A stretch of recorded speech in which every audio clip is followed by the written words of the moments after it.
donc le rappel de la vision de la structure. Il ne faut quand même pas oublier cet aspect-là qui avait été présenté avec ces questions qui ont été posées par Eric au départ sur comment éviter les déséquilibres qui peuvent être constatés, comment accompagner les transitions et quelle implication des parents dans le projet de performance, le projet partagé individuel de développement. Un objectif phare qui doit rester vraiment à l'esprit parce que tout doit être mis en œuvre pour nourrir ses besoins psychologiques fondamentaux, donc besoin de compétences, d'autonomie et de proximité sociale. Donc ça doit rester ce phare puisque c'est globalement ça va être un élément important pour vérifier l'efficacité de ce qui est mis en place.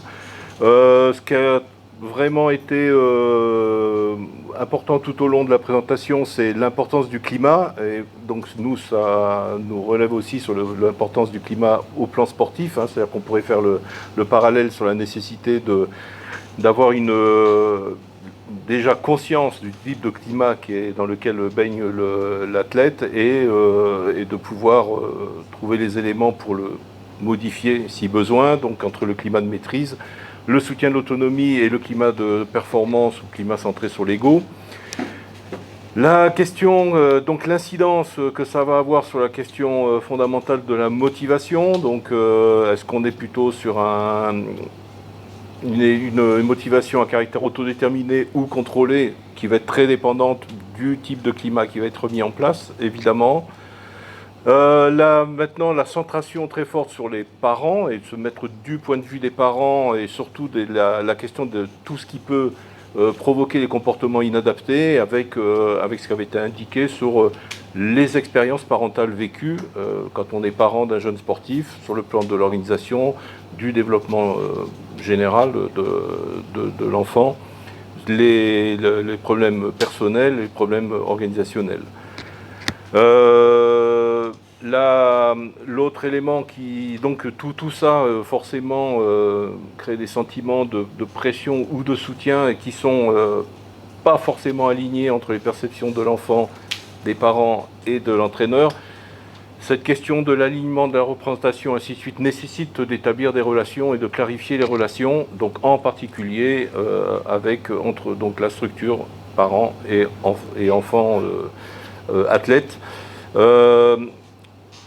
Donc à partir du moment où on a défini ces facteurs possibles de stress, la question qui se pose pour la structure pour tenter d'éviter ou de limiter ou éliminer les comportements inadaptés et potentiels des parents, ça sera trouver les moyens de les sensibiliser, de les éduquer, d'informer et de clarifier, d'identifier les besoins, de planifier et différencier l'accompagnement et accompagner les moments critiques, ce qui a été évoqué avec des outils possibles comme réunion de rentrée, livret d'accueil, compte rendu, enfin ce qu'on vient de voir en tout dernier.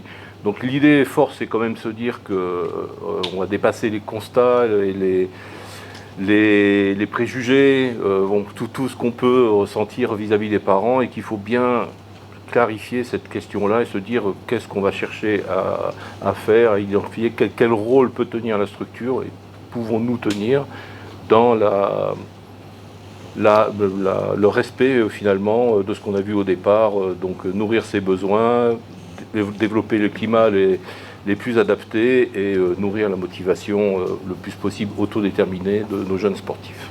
Voilà ce que je retiens. Voilà.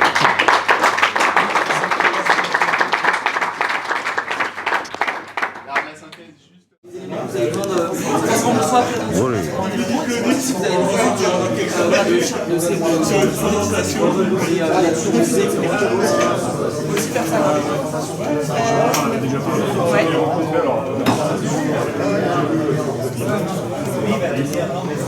Ici, l'année dernière, sur une matinée technique, il y avait déjà Noémie qui était intervenue. Il y avait ça. Après, j'ai aussi fait des choses avec le comité technique de ping-pong de tennis de table. Il n'y a pas un truc dans la communication ici, là, il y avait, en fait, la matinée technique, il y avait une partie sur la parentalité des parents, puis il y avait une partie sur la communication non violente. Je sais pas si c'est ça. Ouais, il y avait 3 parties. Il y avait une troisième partie là qui m'échappe.